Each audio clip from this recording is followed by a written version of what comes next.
Microsoft's E3 2021 presentation. Damn.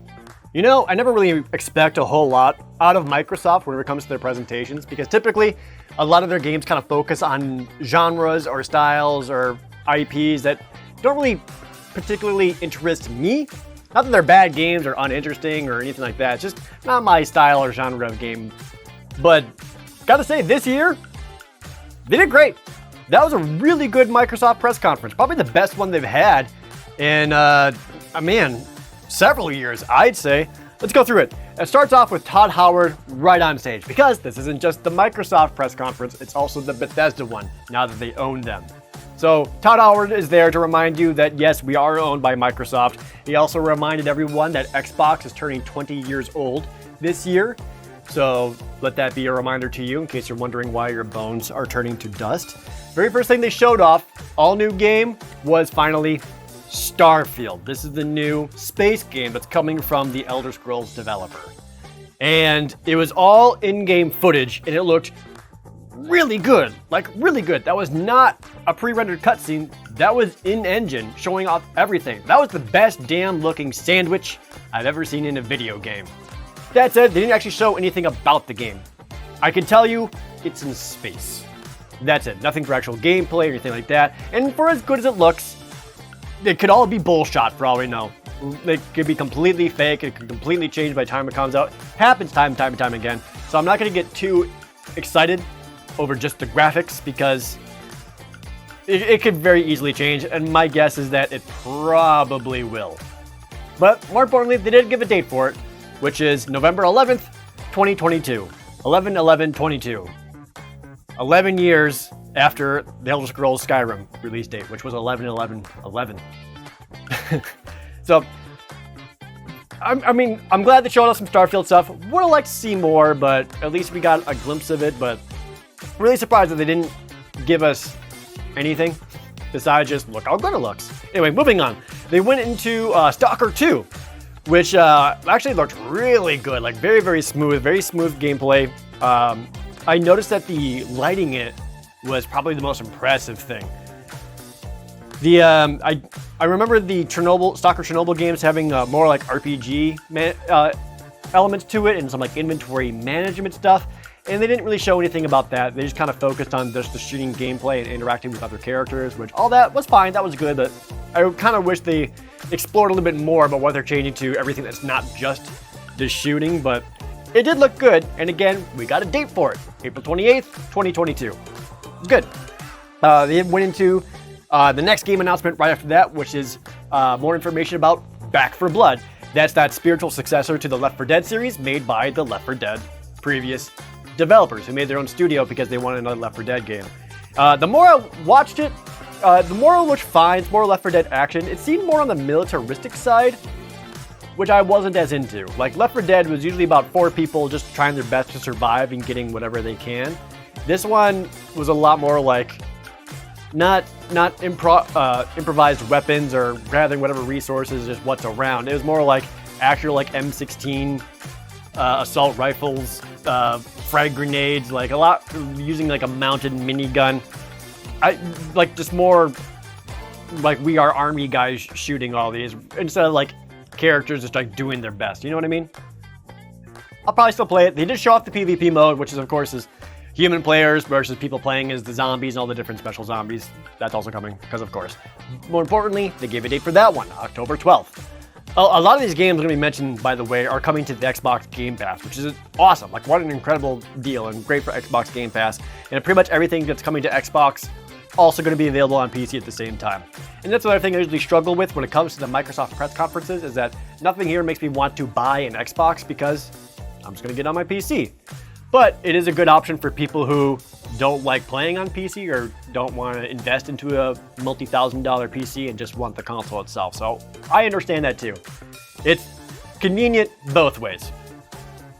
Then they showed off another game called Contraband from the developers of Just Cause, which was just a CG trailer that just said co-op open world from the Just Cause developers.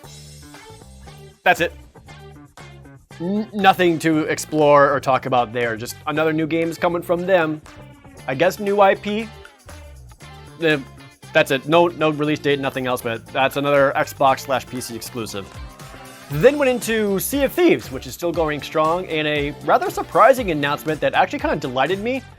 I was watching and I was like, oh, they're just trying to rip off Pirates of the Caribbean.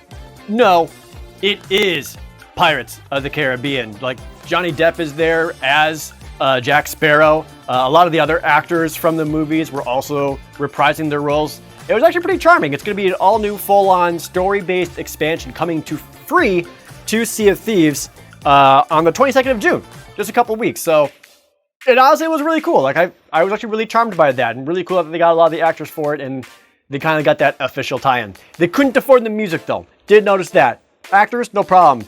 Pirates of the Caribbean theme is, no thanks. They then reminded everyone that all of the Yakuza games are available on Xbox Game Pass, which that's a series I've always wanted to play, but just never got around to. But every time I see them, I'm like, damn, those look cool. So if you got Xbox Game Pass, check out the Yakuza series, absolutely. They then went into some gameplay footage for the new Battlefield game, which is Battlefield 2042. So it's like a middle step of futurism. Not quite as futuristic as Battlefield 2142 from several years ago, but more realistic than the current modern day shooters. And by more realistic, it was stuff like your gun has like a grapple hook now, so you can like grapple hook up buildings or scaffoldings or wherever, which actually looks awesome. There are wingsuits for people to use and fly around. It's a lot of pre-alpha footage. They announced the release date October 22nd, 2021, coming this year. And all that's like, oh wow, this is really cool. But that was one of those things where I had to remind myself, as much as I like playing the Battlefield multiplayer games, you know it's gonna suck for like the first 6 months, right? They've never had a smooth launch where matchmaking works, the servers are stable, or there aren't game-breaking bugs. And all those things are gonna be there. You know it, I know it, people are gonna play it at launch either way. But for this time, I am actually choosing to hold off on that and not get it right away. That said, the gameplay did look tight. A lot of really cool set pieces, some very interesting new types. It isn't just like, you know, here's a city, here's a field or whatever. It was like, oh no, you're next to a rocket ship. These are tall ass buildings. You're on the rooftops. It's like, okay, cool.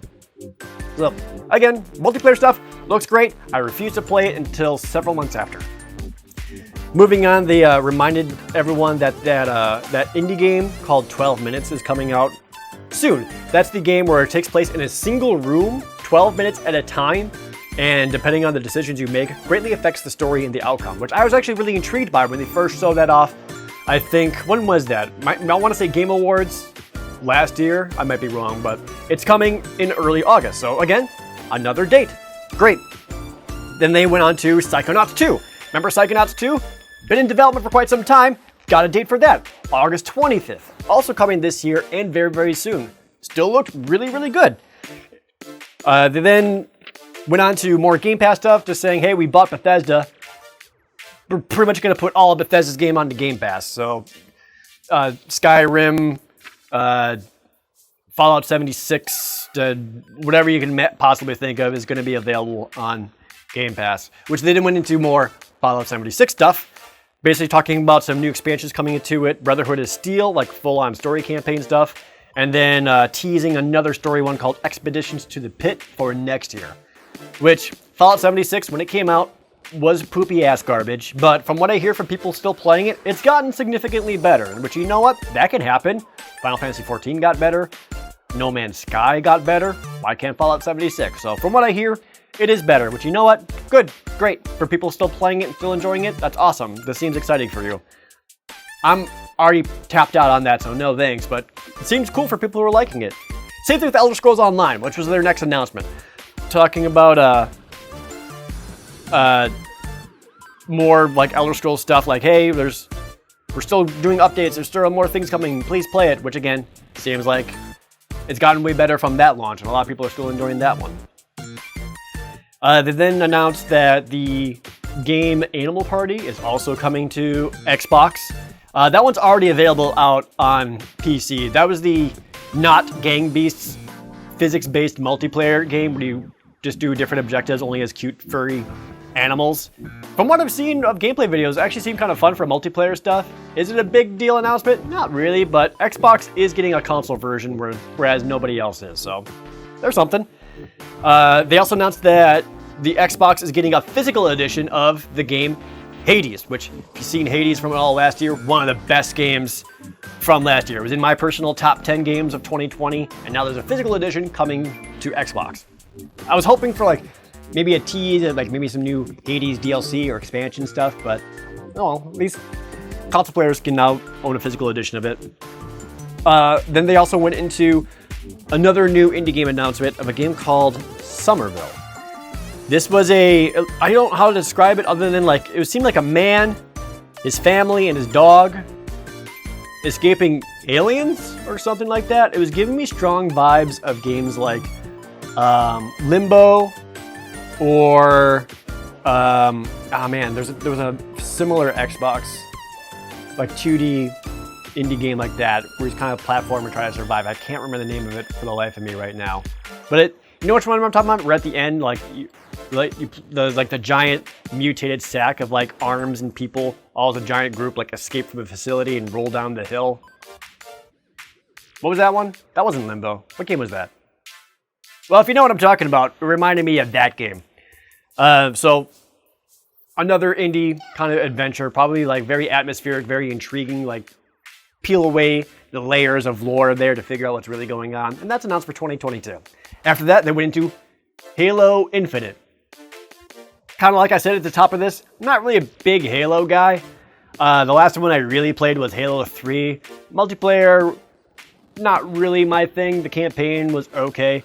But they did show off a lot of gameplay for Halo Infinite. And I actually didn't know this, but Halo Infinite's single player and multiplayer are going to be separate. And the multiplayer is free to play. That's awesome. Anyone with an Xbox or on PC, I guess, can just play Halo Infinite's multiplayer for free. I'm sure they'll have some kind of Game Pass or microtransaction aesthetic stuff somewhere in there, but that was really cool. They were saying that the multiplayer runs at 120 frames per second, which is awesome. They did show off some story stuff for Halo Infinite's campaign. It's, again, I don't really know anything about it. Something about Cortana is gone, so now there's a new blue AI girl doing a thing with Master Chief. Again, not big on the lore, so certainly not going to knock that. I do think that the multiplayer being free is kind of awesome, so that's actually really cool.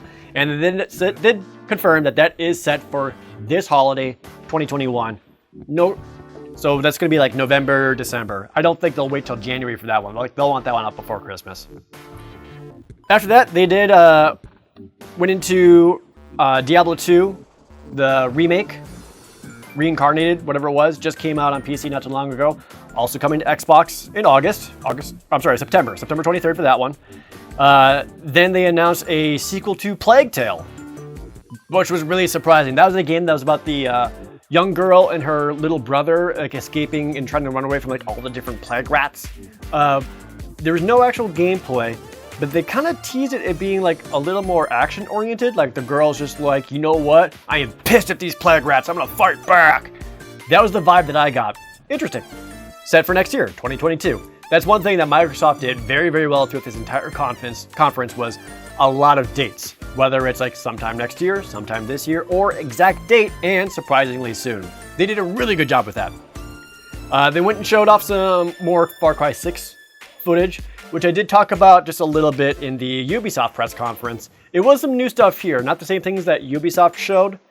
And with more context, I will say Far Cry 6's environments looked really good. Character models, though, I still think they look a little dated. I don't know how else to explain it. Like there's something there. Like they have a little bit of that like kind of plasticky sheen that I haven't really seen since like Xbox 360 characters. But they did show some more gameplay stuff. Character models, not great. Environment, awesome. Especially since in Far Cry 6 you can get an attack rooster. They just showed him with like a giant rooster with like a spiked collar and like sicking it on the people, and the rooster would run at him and like claw him up. Like, that's awesome. They also showed off some a jetpack, just typical Far Cry craziness. They gave the release date for that one, October 7th, 2021. I don't know if Ubisoft had announced that previously, but October for Far Cry 6. They then announced Slime Rancher 2. Slime Rancher is adorable, and now there's a full-on sequel to it. Coming to PC and Xbox sometime next year. Just super short, didn't really say anything for new gameplay or showing off new mechanics, but they got to announce Slime Rancher 2 for next year. They also went into another new snowboarding game called Shredders. It looked good for a snowboarding game. Again, if you're in those kind of... It seemed more realistic snowboarding than that Ubisoft game. I already forgot the name of it. Wild Park or something like that. So if you're looking for something to fill that hole that SSX or Cool Borders or 1080 has left you, Shredders might do that for you. And that's slated for December of this year. Then they teased another new game called Atomic Heart, which I wish I could give more information or explanation about it, but it was one of those we're just going to show a lot of crazy stuff, no actual gameplay, and you're going to figure it out. It was certainly a shooter, but it showed like a girl using like telekinesis on stuff. There are robots, there are monsters. Man, it's hard to describe and hard to get excited about or even really go in depth into because there's not a lot there. Other than that, a new game is coming. They went into another indie game after that actually looked awesome. It was called Replace. It was a 2D pixel art, but very fluid animations with a lot of different poses and a lot of keyframes in between poses. So like the animation was very fluid. The environments going all around the characters looked really cool, like a lot of foreground elements, a lot of parallax scrolling for lack of a better term. Anytime they did anything in the combat or anything like that, it was a lot of camera movements to like really hit to emphasize the hits and the effects of all the combat. So it really kept you in the action, even though it was just from the same angle at all times in 2D. Again, graphically, it just looked stunning. I was really into the art style.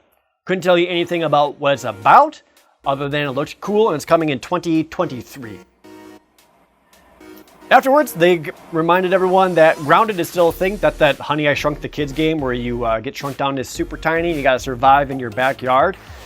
Talking about how the game's been going great, been getting a lot of player feedback, and the Shroom and Doom update is coming for it for free on June 30th. The update's including like a new broodmother monster, being able to sit, which apparently a lot of people ask for and have pets. So Grounded, from what I played, I actually really liked, so I'm glad it's still going well and they got more updates coming for it. They then reminded everyone that Among Us is a thing. Among Us is getting updated and there is going to be an Xbox version. Just said coming soon. Then they showed off something that I was actually really surprised to see and excited for. They showed off Eiyuden Chronicles. If you didn't see, I talked about Eiyuden Chronicles before on this channel when they first announced their Kickstarter, because that team is basically trying to make a spiritual successor to Suikoden 2. And they reached out to me knowing that I'm a fan of Suikoden 2 and asked to help talk about it and let people know about their Kickstarter, which I did, and it was awesome. And as a thank you, at some point they're gonna let me create a game that's gonna, or create an item that's going to be in their game and that you can get at some point. I haven't made the item yet because they're still developing on stuff, but that's something I get to do. And the fact that they got to show it off during the Microsoft conference was really, really cool. They had struck a deal with Microsoft, I suppose, with their Game Pass to help get some extra funding and development assistance, which is awesome. Not only that, but they said there's actually another Eiyuden Chronicle game. It's not just Eiyuden Chronicle coming, there's also like a weird prequel thing that they teased that looked a little more kind of like Tales of style game, where it might have been more 2D action oriented. Hard to say, it was very brief, but it was called Eiyuden Chronicle Rising, and that game is set for 2022. I imagine a prequel to set up Eiyuden Chronicle, which is coming out in 2023. Super cool, really glad I saw that. If you're a fan of classic JRPGs at all, Suikoden 2, PS1 RPGs, or even like the same kind of stuff that I like, definitely check out Eiyuden Chronicles, or go check out my previous video on that. Highly recommend it, super cool. Afterwards, they showed off, looked like a twin-stick shooter called The Ascent. Yeah, top-down action, shoot in all directions, Smash TV kind of style, but get to the end, kill stuff, coming out in July, which, okay. Afterwards, they showed off some new gameplay stuff for Age of Empires 4. Now, I guess this was briefly shown off a couple of months ago, which I didn't even know about, so I was surprised to see Age of Empires 4 couldn't tell you anything about the gameplay or what's new, but a new real-time strategy in the Age of Empires line? Hell yeah, dude, that's awesome. I really like Age of Empires. Not 3, but I really like Age of Empires. I'll definitely want to check out Age of Empires 4. That's another one where I'm glad it's coming to PC as well, because I wouldn't want to play an RTS on console. PC, absolutely though, but Age of Empires 4 is coming this year, October 28th. Another super soon release date. Very cool. Afterwards, they did a super meta trailer where like the voiceover guy was nonchalantly basically describing what's happening on screen to more or less announce that The Outer Worlds 2 is on its way, which it seems like they're leaning almost heavier into the humor side of things, which I did like Outer Worlds 1. It was pretty good. Nothing fantastic or mind-blowing, but it was pretty good. Glad to see that there is a sequel coming. That's all I can really say about that one, other than Outer Worlds 2, it's on its way. Microsoft Flight Simulator is also coming to Xbox in July. A frequent PC game now available on console. Great. They also announced that there's going to be a free Top Gun expansion coming for it. So you can play as like F-16 fighter jets and Maverick, I guess, or whatever. Literally Top Gun. Like they played the music and everything to tie in with the new Top Gun movie, which I think is next year. I have no idea when that's coming out. I'd imagine the expansion is going to come out at the same time for Flight Simulator, but yeah, Top Gun coming to Microsoft Flight Simulator whenever. Afterwards, they went into another game that shows up quite often in Microsoft press conferences, which was Forza Horizon. Forza Horizon 5. Haven't really played the games, not much of a racer dude, but from what I saw of Forza Horizon 5, I'm not much of a racing fan, but that looked cool to me. All the off-road stuff, all the minigame things. They showed off a mode where you and your friends drive around and try to hit as many piñatas as possible.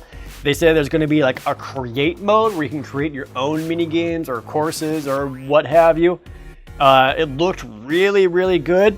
And I appreciate that they actually did like a full-on gameplay demonstration at this point in the press conference, whereas everything else has just been like teases or glimpses or brief clips of gameplay all kind of smashed together. This is the first time where the developer actually like sat there and just described what was happening and why it's happening and how it's happening for like an actual presentation. Surprised that they waited for so long in the conference to actually do that.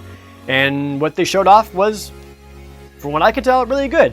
Again, not big of a Horizon guy, but I feel like people who are into those kind of racing games, I feel like there was impressive stuff there. I could be completely wrong. You'll have to let me know, since I'm on the outside looking in for this one. And it's coming November 9th, so another really soon release date.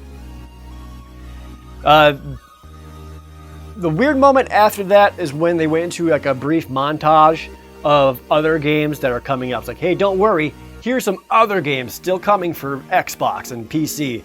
And they like showed off a bunch of stuff, but basically in the middle of that montage, they briefly mentioned that there's still a Fable game coming and they're still working on Elder Scrolls 6. So, if in case you're wondering what those were, they name dropped them to give you that little breadcrumb so you don't starve until the next time they talk about it, which I assume will probably be the Game Awards this year. And finally, they showed off one last all-new game, all-new IP called Redfall. This is an all-new game from Arcane Studios, the guys who did the Dishonored series. And unfortunately, it was all CGI. No actual gameplay was shown.